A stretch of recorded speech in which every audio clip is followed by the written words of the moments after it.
Bueno, hermanos, hoy continuaremos con la serie de sermones que hemos venido desarrollando en la primera carta del apóstol Pedro, y para lo cual les invito a leer el capítulo 4, versículos del 8 al 11. Primera carta del apóstol Pedro, versículo 4, capítulo 4, perdón, versículos del 8 al 11.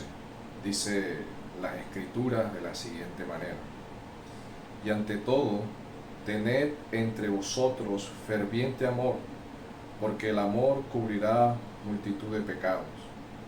Hospedaos los unos a los otros sin murmuraciones. Cada uno según el don que ha recibido, ministrelo a los otros como buenos administradores de la multiforme gracia de Dios. Si alguno habla, hable conforme a las palabras de Dios. Si alguno ministra, ministre conforme al poder que Dios da, para que en todo sea Dios glorificado por Jesucristo, a quien pertenece la gloria y el imperio por los siglos de los siglos. Amén. A mí me gustan ver esas películas cuando habla acerca de la destrucción del mundo, de que el mundo llega a un momento en que va a haber una catástrofe universal que va a destruir la tierra. Pero me gusta porque muchas veces veo que al final hay un sentimiento de cariño, de amor entre los protagonistas, donde aparecen esposos, padres e hijos frente a la gran realidad del fin del mundo, y en estas películas al último salen abrazándose, esperando que llegue ese momento y manifestándose el amor que tienen entre ellos, y esperando juntos la destrucción que va a suceder en ese momento. O también hay casos cuando alguna persona está a punto de morir y comienza en ese instante que está muriendo, horas antes, a querer reconciliarse con todos aquellos con quienes ha tenido cierta enemistad o diferencia. Los manda a llamar en ese lecho de muerte. O la familia de este pobre moribundo rodea a esta persona que está en su lecho de muerte y le expresa su cariño, su amor, lo importante que fue esta persona para su vida. Pero muchas veces podemos ver que son reacciones ocasionales frente a un hecho que afecta las emociones y los sentimientos, y son movidos el corazón del hombre a tener esta reacción frente al momento final que se está viviendo.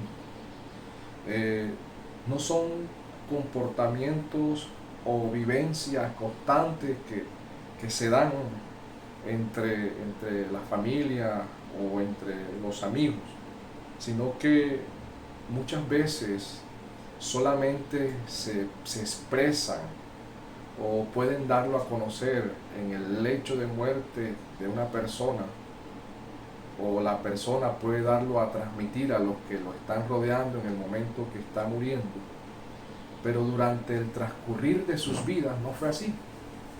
Esperan lo último para hacerlo, y de esa manera ciertamente logran calmar sus conciencias frente a cómo debieron de haber vivido y cómo fue que vivieron, y en un último instante quieren remendar o quieren apaciguar o quieren arreglar todas las cosas.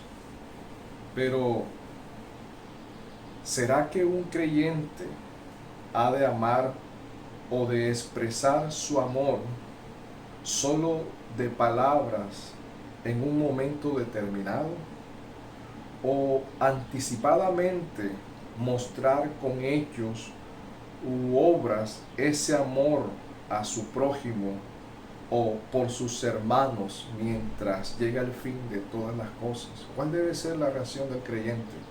¿Cómo debe de manejar todo este asunto? ¿Qué nos enseñan las escrituras de cuál debe ser el trato del creyente con su prójimo, o en este caso con su hermano?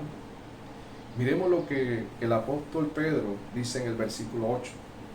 Y dice: y ante todo, tened entre vosotros ferviente amor, porque el amor cubrirá multitud de pecados. Este texto, Pedro no está hablando del amor hacia Dios, sino del amor hacia el hermano o entre hermanos. Dice Pedro, entre vosotros. Su audiencia son los creyentes. Y comienza el texto con un ante todo, o en algunas otras versiones dice o sobre todo.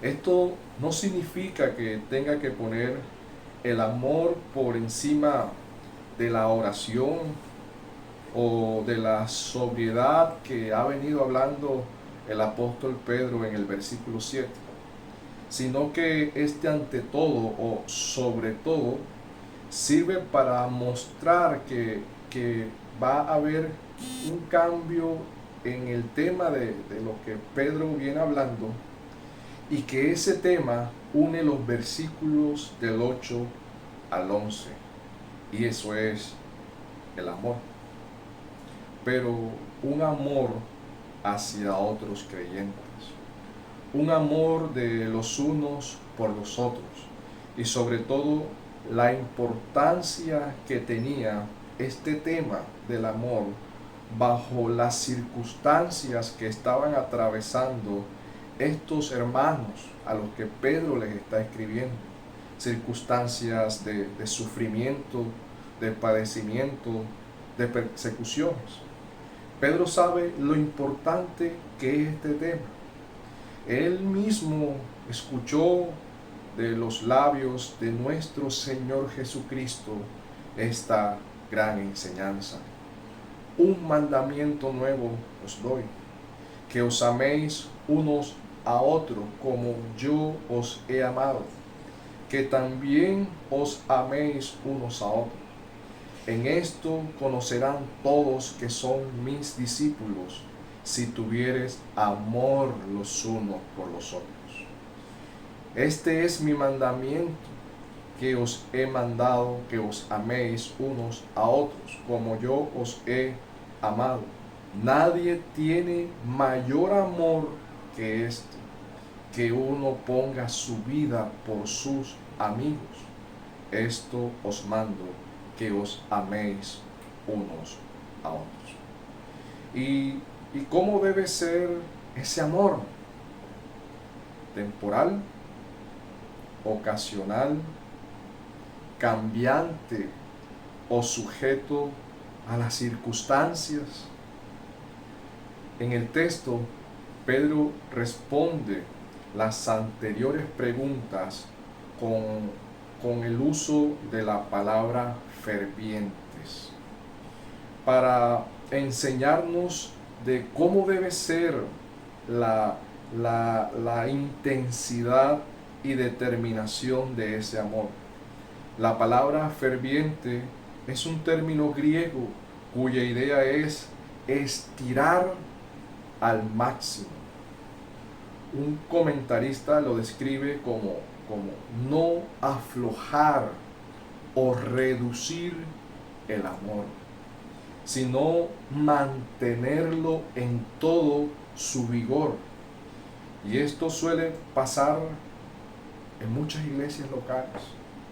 Puede pasar en una iglesia local.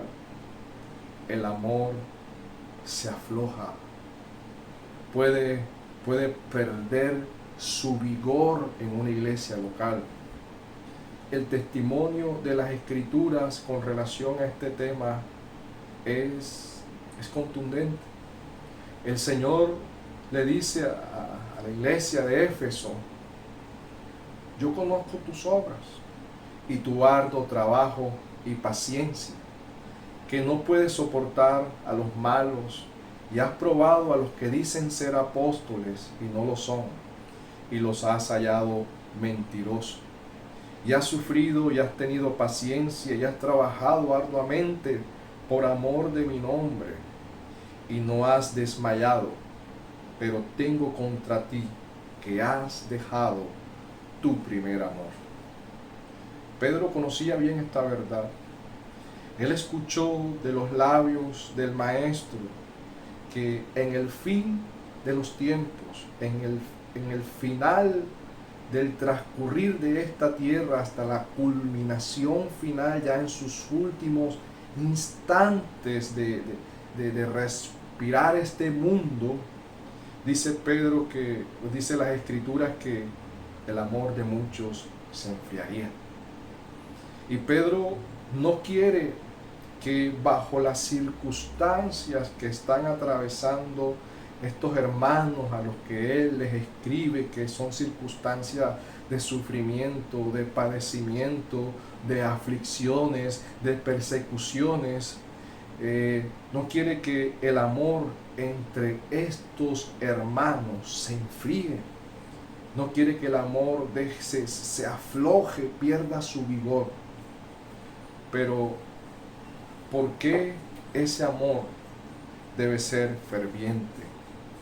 No aflojar en el amor de los unos por los otros, sino que a lo contrario debe estirarse a lo máximo.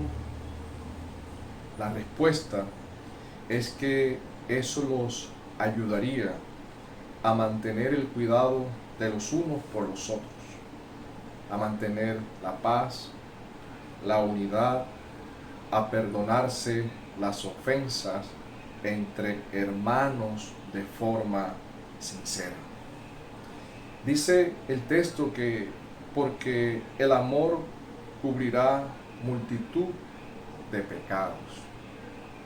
Esa palabra porque establece una relación causa-consecuencia.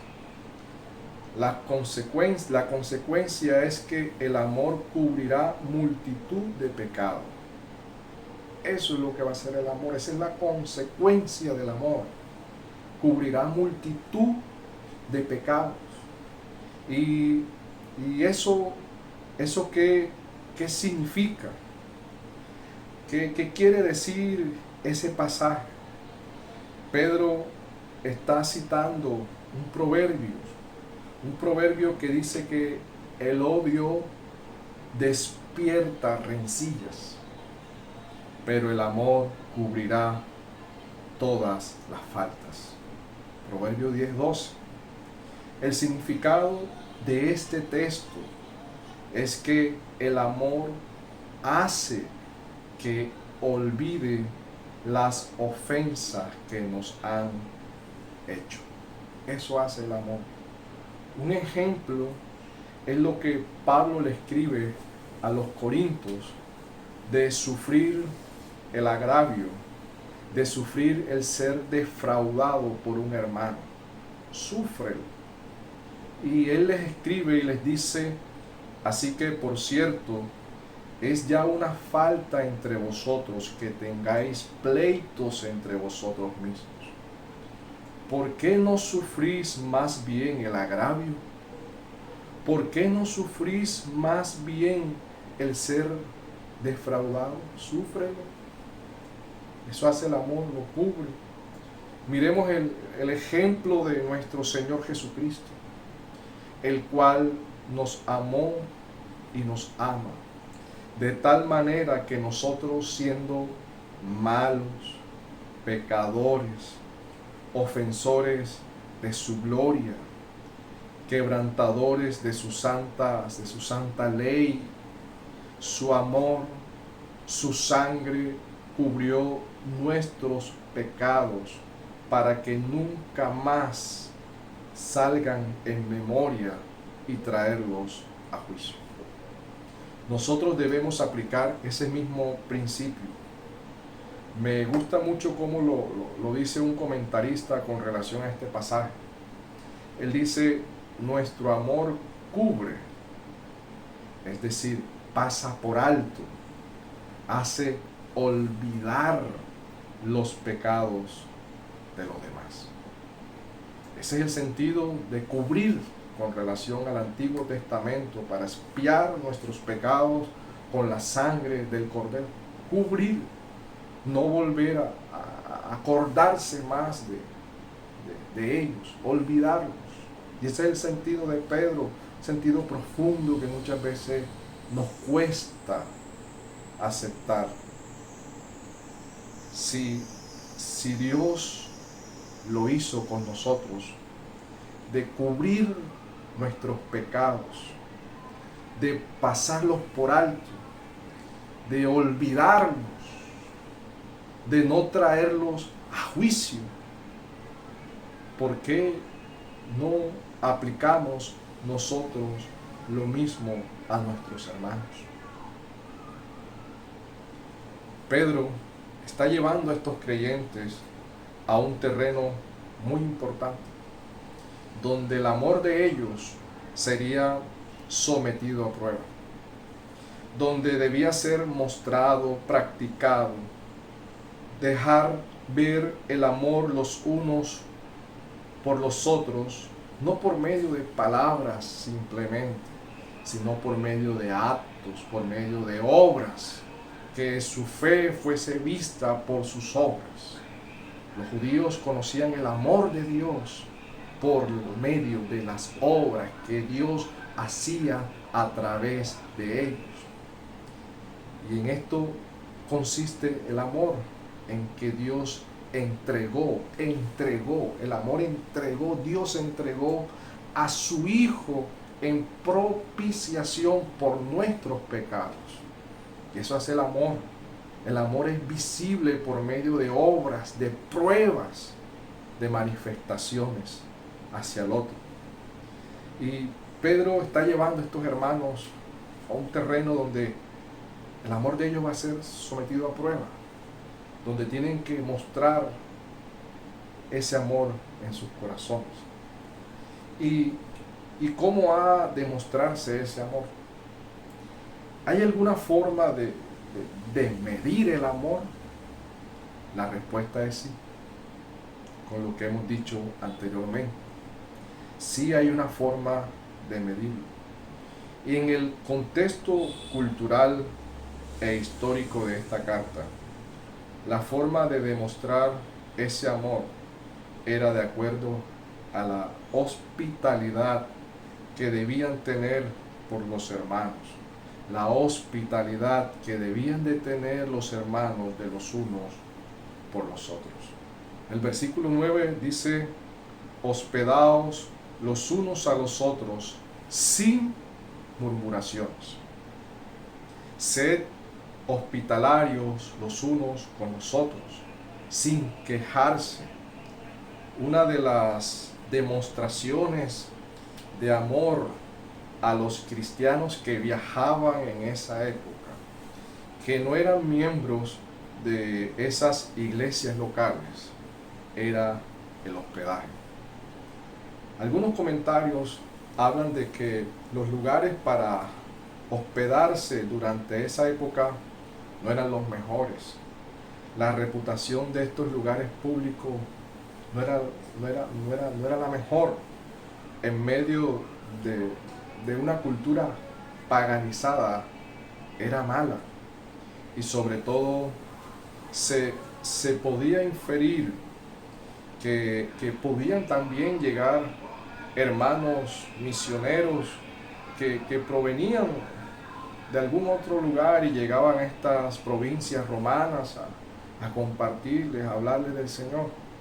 Y lo mejor para estas personas era que ellos fuesen recibidos en casa de alguno de los hermanos. También podía darse en este contexto el desplazamiento forzado de hermanos, debido a que en esa época la iglesia de Asia y demás provincias eran perseguidas, y algunos debían abandonar sus lugares y llegar a otras poblaciones buscando refugio, albergue, y la única ayuda que ellos tendrían sería la de los creyentes.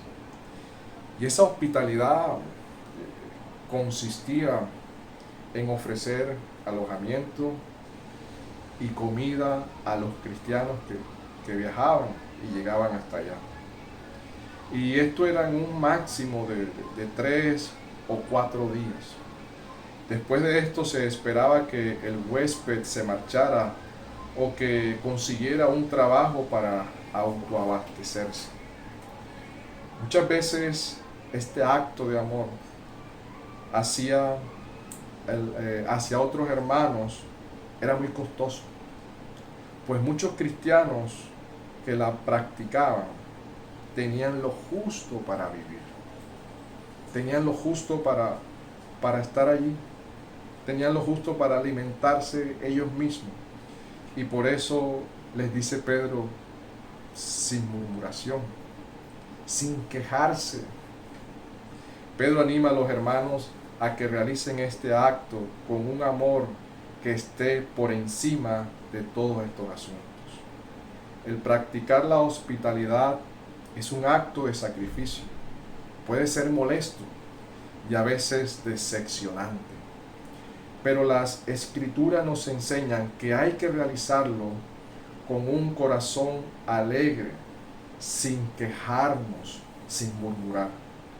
De igual forma, hay que saber discernir en este asunto, ya que en el año 100 después de Cristo, en Asia, la hospitalidad se había reducido debido al abuso de las personas que tenían en esta hospitalidad, o el abuso de los mismos cristianos. Los creyentes no deben de aprovecharse de la hospitalidad de otro hermano. Tener discernimiento y amor no quiere decir que permitamos que otros se aprovechen de nosotros. En la época de Pedro se presentaba esta clase de abuso. Muchos decían que si Cristo viene ya, que el fin viene pronto, ¿para qué trabajar?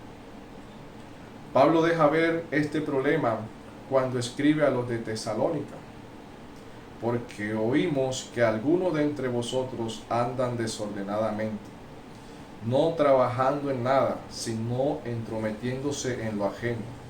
A los tales mandamos y exhortamos por nuestro Señor Jesucristo, que trabajando sosegadamente coman su pan propio.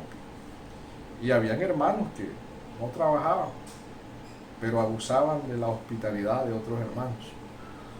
Y de pronto usted ha escuchado ese tema, o a más de uno de los que está acá se le habrá presentado, a más de uno de los que están viéndonos en este momento, es que usted está en la hora del almuerzo, a punto de servir. Tiene la carne contada para tantos platos, y el hermanito que siempre le gusta llegar es a la hora del almuerzo. Y usted lo ve llegar y dice, este hermano no visita sino a la hora del almuerzo. Y así muchas veces puede presentarse y comenzamos a quejarnos en nuestros corazones. Hay muchos que lo hacen de forma por casualidad, otros que ya son intencionales en el tema. Todo lo anterior hace parte del servicio. Cómo el creyente está llamado a brindar ese servicio a otros hermanos. Y debe darse este servicio de acuerdo a la medida de la fe que el Señor nos ha dado. Quizás algunos son más pacientes que otros. Otros son muy bien con sus hermanos, en compartir con ellos en comunión de la iglesia local, en salir a comer, en invitarlos a comer, en compartir en alguna integración, en brindarle alguna ayuda económica a los hermanos, entre muchas otras formas de servir a otros cristianos. Pero en el convivir un tiempo con otro bajo el mismo techo, tienen problemas. Pero estos hermanos aman al Señor y prestan un servicio de acuerdo a la medida de la fe que tienen en su corazón para hacerlo. Creo que no todos tienen esa capacidad de convivencia, pero pueden servir, ayudar a los hermanos desde otras áreas. Ahí es donde debemos saber dónde servir o cómo servir en nuestra iglesia local a nuestros hermanos. Y así Pedro lo enseña. Pedro dice que en el versículo 10, cada uno según el don que ha recibido, ministrelo a otro, como buenos administradores de la multiforme gracia de Dios. Según el don que ha recibido, sírvalo a otros, siendo administradores de este servicio, favor o gracia que Dios nos ha dado. Este texto habla de dones espirituales, no de habilidades naturales, que son para el servicio de la iglesia y de los hermanos. Los dones espirituales son la capacidad que el Espíritu Santo da al creyente para que sirva en la iglesia. Y este debe ser un buen mayordomo y administrador de ese don. Podemos ver en este versículo 10 que implícitamente uno de los dones de los que habla Pedro es el de servir. Todo creyente está llamado a servir, pero hay algunos con unos llamados específicos de servicio. Ejemplo, todos prestamos servicios en la iglesia local, todos servimos en la iglesia local, pero no todos somos o son llamados al diaconado en una iglesia. Muchos predican a Cristo en las calles, en los colegios, en la universidad, a la familia, pero no son maestros de las escrituras. No tienen el don de la enseñanza para impartir en una iglesia local. El apóstol Pablo dice lo siguiente con relación a ese punto.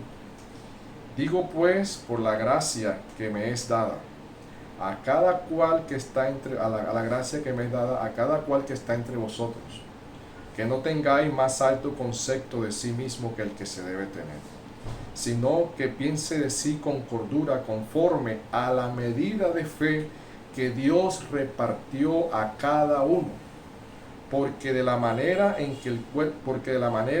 que en el cuerpo tenemos muchos miembros, pero no todos los miembros tienen la misma función, así nosotros, siendo muchos, somos un cuerpo en Cristo, y todos los miembros uno de los otros, de manera que teniendo diferentes dones, según la gracia que nos es dada, si el de profecía, úsese conforme a la medida de la fe, o si de servicio, en servir, y el que enseña, en la enseñanza, el que exhorta, en la exhortación, el que hace misericordia, el que reparte con liberalidad, el que preside con solicitud, el que hace misericordia con alegría.